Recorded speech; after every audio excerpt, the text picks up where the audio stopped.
The formal procedures of pre-Prana Pratishtha sacraments of Ram Lala will start from today in Ayodhya.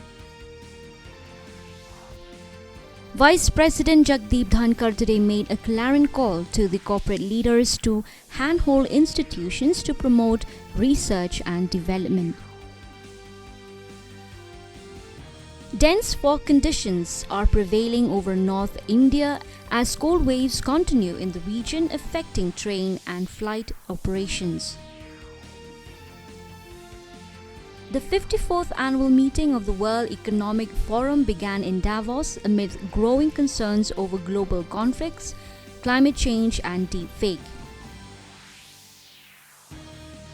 In hockey, India will take on Italy in the final pool match of the FIH Women's Olympic qualifiers in Ranchi today.